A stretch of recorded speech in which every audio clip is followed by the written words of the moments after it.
So I'm Annabelle Tilbrook. I'm one half of Tilbrook Estate. We've got a vineyard here and a cellar door in the Adelaide Hills. We're halfway between Lenswood and Lobethal. Yes, that's my husband and myself. We have a nearly 20-year-old son as well. It's just the three of us. We're very small. My name is James Tilbrook. I'm the owner and winemaker, grape grower, and general dog's body. Tilbrook Estate, winery, vineyard and cellar door. We're near Adelaide, in the Adelaide Hills wine region. The part of the Adelaide Hills we're in is called Lenswood, which is one of the coolest places in the hills. We planted the vineyard ourselves with our hands and knees 20 years ago, and it took 4 years before we had wine in bottle. I maintained a job the whole time to kind of see it through, but there's a lot of weekends spent out training young vines, getting it all happening, all the planning, the investment, and not much income for a long time. One of the things I feel quite strongly about is the nature on this place, like the kangaroos and the birds and what have you. They were here before I was, and they will be here after I've gone, and they have as much right to this land as I do. And after all, really, we're just, in the whole history of human civilization and the world itself, we're just, people use the word custodians. I'm not really sure if that's the word I'd like to use, but we don't actually physically own it. In many ways it owns us. My name is Belinda Broughton. I'm a poet and a visual artist. We're about 1 kilometre out of Lobethal. Yeah, it's a lovely spot and we've lived here for a very, very long time. I, anyway, personally need to be connected to Earth, and I want to put my roots down in a emotional, spiritual maybe way. The idea of country and of belonging to the land is really important to me. And we have this sense of, and it's been in our cultures at least since Genesis was written, of ourselves being on the top of things, that we are the gifted ones, we are the ones who everything is for. Whereas in fact it's pretty much the other way around. The land is the most important thing, the earth is the most important thing. Then we have plants that rely on the earth, then we have animals that rely on the earth, and then we have people that rely on everything. So in fact we're the least important thing in this whole thing. So that's a concept that I have explored a lot in my poetry, and I think it's a really important thing for us to get as a race, as a species. Where there was green, lush trees and everything, it's just a black wasteland. Uncontained, unpredictable, and on our doorstep, a wild inferno in the Adelaide Hills. It's all gone. And we came back and there was nothing here. There was a lot of destruction. The monster bushfire started at Cuddly Creek after a tree reportedly toppled onto power lines, an act of nature with horrendous consequences. The blaze tore through towns, obliterating everything in its path.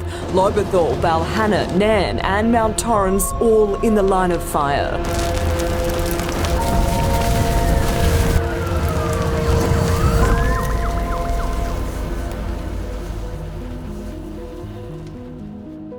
My name's Sam Hackendorf.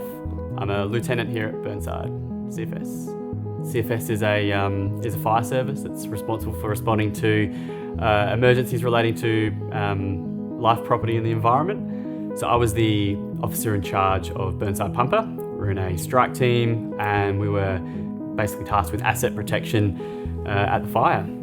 Originally we were tasked to go to Mount Barker.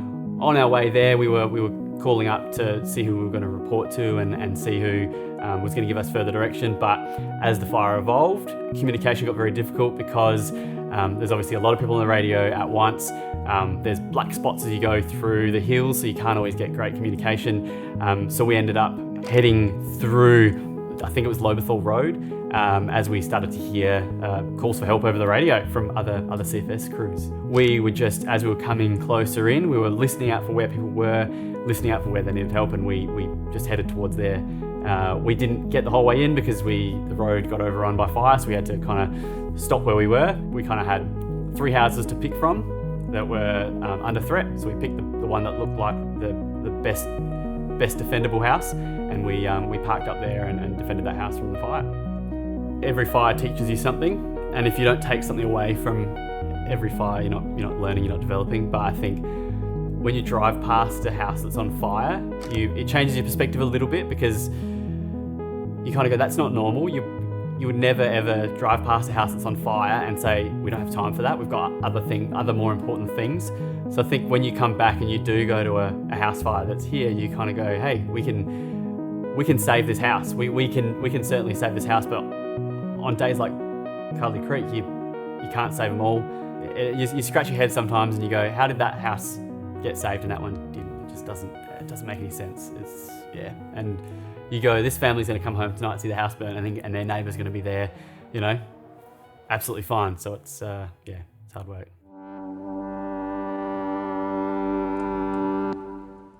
So in December 2019, 20th of December, I believe, I was visiting my mum in the local nursing home, and the person at the front desk said to me, there's a fire at Cuddly Creek. And I thought, oh, well, that's 15 kilometres away. It's a long way, but it's a horrible day. Just have to keep an eye on that. But 3 hours later, basically the fire had moved pretty quickly, and probably 3-4 hours later it had gone through this property. So it went through the whole vineyard. Pretty much the whole property was blackened. We'd previously been in Lobethal with our winery for 15, 16 years, and we'd made the decision to move everything up here and start this new build project. So everything was up here, all our winemaking equipment, all our wine. The start of the build was up here, so we lost everything in all the sheds. We had all the equipment waiting to go into this building, transferred from the old cellar door, so that all went as well in just probably an hour or so, I suppose. There was a lot of destruction, and it was like sort of scorched earth. So our agreement always was, if there was a fire, that we would leave.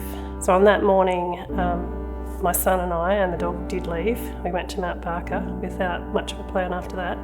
And James was meant to join us, and he came up to the vineyard with the plan that he would turn all the irrigation on, but he just wanted to wet down the vineyard floor just in case. He said to me, there's fire planes out, there's 20 to 30 appliances, they're going to get it under control, but just in case, I'll get it all turned on.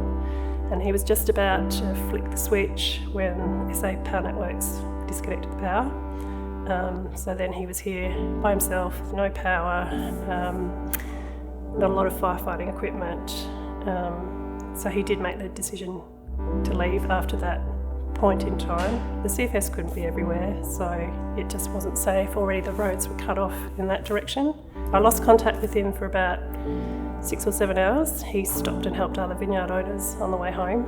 The last time I spoke to him, he said, when he was still here, he said it's either going to go through us, it's going to go through Goldings, there's one property in between us and Goldings, or it's going to go through the middle, but it went through all three. But when he rang me, he said, it's all gone. And I knew he'd been to multiple places, and I said, what's gone? He said, it's all gone. So finally I worked out he was telling me that this was all gone.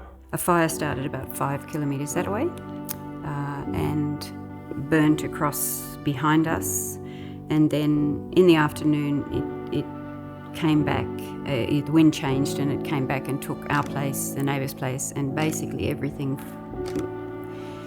for an enormous radius. There was, I think, 70 houses lost in this fire ground, maybe even more. I can't remember the details, but ours was one of them. We lost our house, our sheds, our everything on the place, really. We had run away the day before, the day that the fire was on, because of course it wasn't very far away, and then we came back and there was nothing here. So we lost our workshops and our studios, and the studios had all of our artwork for 40, 50 years of artwork. I lost 40 years of journals. They were interesting because in the ash they were still there, these beautiful little leaves of paper, absolutely beautiful, except you could run your finger through them. 40 years of journals. That was hard for me. Most of the losses didn't really worry me that much, with the exception of the spaces, you know, like the house that we lived in, the studios, a little writing hut that I had up the top, and the bush and the little spots that you went to in the bush. They worried me, but, you know, there's a few things that I really miss, but now, you know, they're gone. There is that emotional side of things, and I think a lot of people still suffering. A lot of people are still suffering. You know, I wear my heart on my sleeve, so I sort of, you know, feel it in a different way. Everybody has a different reaction, you know, to it. Some people internalise it, I externalise it. And then the other thing was, you know, we had the Governor General come and visit us, and I don't know why the topic just popped up into my head, but I was talking to them and I was saying that the news reports about the animals dying in the bush, you know, it's something, a bit of a raw nerve with me, but, you know, animals screaming in the bush, it was just,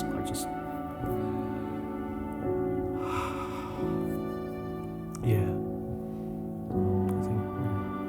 Can't talk about it. I think the things that stick with you, certainly in regards to nature, is you see you see lots of dead animals around. You know, they didn't get a chance to escape the fire. Yeah, it does hit you hard because they're almost frozen in time where they got caught. So I find that difficult. Yeah, and I think everyone finds that difficult. You look at animals that couldn't do anything for themselves. You know, they don't know where to run. They don't know. You know, there might be a koala up a tree that starts climbing down and into a nasty spot. So that's rough. Yeah, that's rough to see. The bush has completely changed, and there's so much that has to be done to bring that back to health, or to nurture it back to health.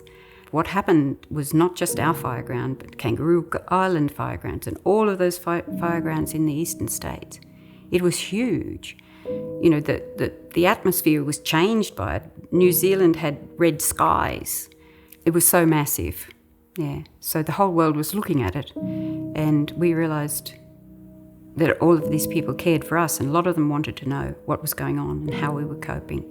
I'd first met Annabelle and James Tilbrook when they had a cellar door very next door to where our local art group were setting up spaces and showing quite often. They lost they lost their vineyard, their cellar door, their equipment, everything. And like us, they had a tremendous groundswell of people coming to help them. Hundreds of people turned up to help them rebuild that place. Resilience is actually really tough. And there are times in your life that you really just can't be resilient, and for it to be talked about all the time, you're thinking, well, actually, I'm not feeling resilient and I really can't see how I'm going to get back. We were kind of in a state of numbness and just stuck and probably not wanting to face it. And other people just started doing stuff. So rocked up, Annabelle was there during lunch and a few other volunteers, and I said, I'm Emma, I'm here to help. She said, hello, I'm Emma and I'm here to help. I said, oh, great. Nice to meet you, Emma. And she said, I'm a management consultant, I can do anything. I don't know why she did it, and I have found it hard to know why people did it. Some people said they just felt helpless, they wanted to help. During those times, everything was just community. They just relied on people, just feet on the ground, just being there. It didn't matter who you were, where you came from, everyone was in it together. And I think that gave me a sense of community and gave me a sense of belonging to South Australia. I'd moved here 3 years ago, I think, at the time. And it gave me a sense of family and home, and this was some place that I wanted to protect. We will see people coming down to the station within a few weeks of a fire wanting to sign up. They come down on the day of fire saying, hey, what can I do? How can I help out? One of the best things is seeing people that have never thought about joining the CFS to go, hey, this is something I need to be part of because I saw what they did. So yeah, that's pretty cool. losing everything, you have this, Irvin used to say, my husband Irvin used to say, tabula rasa, clean slate. You are completely new. There's nothing, you have nothing to hold on to that's to do with your past. And that's a really interesting situation to be in. Having said I don't like resilient, nature is resilient. On the 29th of December, so that's 9 days post-fire, the vines were shooting, some of the vines were shooting green shoots. People had arrived with utes with water tanks on the back. We were told the vines could still be alive, the root systems could still be alive, and if we could get water back, cut them all back, all 16,000 of them back below the wire, that they might reshoot. So I think they had had some water by the 29th of December, and a few were shooting green buds. So yeah, if they could do that, they were kind of showing us, actually, we do want to get going again. So the very first flower that flowered on this place was a dandelion. And you can take that and think to yourself, here is this plant, it's been burnt to its roots. And then it's growing, it's coming up out of the earth, and it's creating itself again. And we can do that. We can fix things, we can rebuild. For me, at the time in my life, I had lost hope in what I was doing and in my career at the time. And so it gave me hope to actually continue and grow myself. So what we've done here is we've tried to build what's called zero net carbon. And what that means is that the materials that are used in the building, the concrete, the blocks, the wood, the frame, the whole structure of the building is as low as possible of CO2 content with the emissions that are created in their production. No, we're so pleased that it's got to this point, and I just love sharing it with people. I love seeing it full of people. Everyone who comes seems to enjoy being here. People say their shoulders just relax when they walk through the door, which is part of the design. One word or a sentence, what's that feeling going to be like once you've got your own first? Oh, just absolutely amazing. Amazing, yeah, and so fulfilling as well, because you're turning back time to a certain degree to getting back to where you were, but at the same token, you've obviously moved forward from that point, and it's kind of like a celebration. At the moment we've got the Hope label, which is kind of speaks of the time before, and I really feel now I want to get a more joyful label. We don't really know what it's going to look like yet, but it just needs to speak of joy at moving on. I find it really very wonderful to talk to an audience and to give these poems, because it is to do with community. The community has needs to explore where we've been and to understand where we can go and to heal. And if I can have a part in that, I'd be very happy to do so. And that's the sort of thing that I'm concentrating on in these talks.